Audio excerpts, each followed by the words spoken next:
ప్రభునందు ప్రియులైన మీకందరికీ యేసుక్రీస్తు ప్రభువారి నామములో శుభవందనాలు తెలియజేస్తూ ఉన్నాం. దైవజనులు బ్రదర్ భక్త సింగ్ గారి పరిచర్యలో నుండి దైవ మర్మములు. ఆగస్టు 20. ప్రేమలో భయం ఉండదు, అంతేకాదు పరిపూర్ణ ప్రేమ భయమును వెళ్ళగొట్టును. యోహాను మొదటి పత్రిక 4వ అధ్యాయం 18వ వచనం.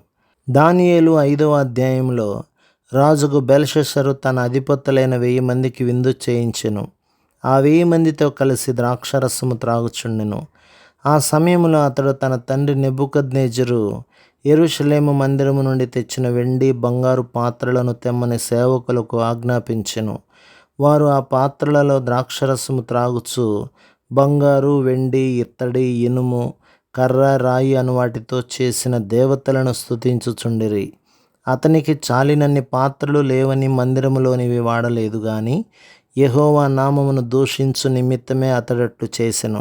అన్ని యుగములలో కూడా అభివృద్ధి చెంది ఉన్నత పదవులను అధిష్ఠించిన వారు దేవునిని దూషించుచున్నారు. పాపములో జీవించు ప్రజలే సజీవుడైన దేవుని దూషించుటలో గర్వించెదరు. వారే దేవుని వాక్యమునకు విరోధముగాను దేవుని ప్రజలకు విరోధముగాను మాట్లాడుటలో ఆనందించెదరు. ఒక ఉదాహరణ చూడుడి.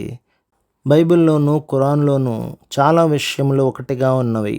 అయితే హిందువులు మహమ్మదీయులను గూర్చి కానీ ఖురాను గూర్చి కానీ ఎక్కువగా మాట్లాడరు, కానీ బైబిల్నకు విరోధముగా మాట్లాడెదరు, క్రీస్తును దూషించెదరు. ఆ గడియలోని గోడ మీద వ్రాయిచున్న హస్తమును రాజైన బెల్షస్సరు చూచెను. ఆ గోడ మీద కొన్ని మాటలు వ్రాయబడెను. అయితే ఆ మాటలను అతడు చదవలేకపోయెను.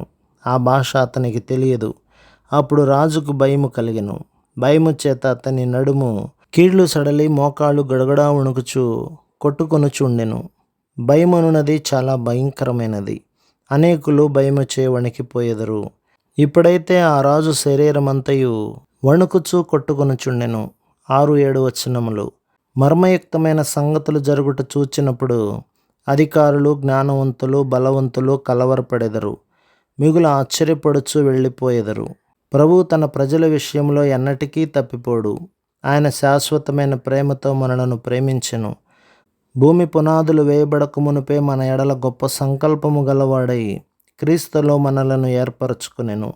ఎఫెసీ పత్రిక 1వ అధ్యాయం 4వ వచనం. అయినను మనము జయించు వారముగా ఉండినట్లయినచో అట్టి వాటికి భయపడము. ఎందుకనగా తన సమయములో తన పద్ధతిలో వాటి అర్థమును మనకు ప్రభువు వెల్లడి చేయునను నమ్మకము మనకు కలదు. ఆమోసు గ్రంథం 3వ అధ్యాయం 7వ వచనం. ప్రభు మిమ్మును, మీ కుటుంబమును, మీ సంఘమును దీవించి ఆశీర్వదించునుగాక. ఆమేన్.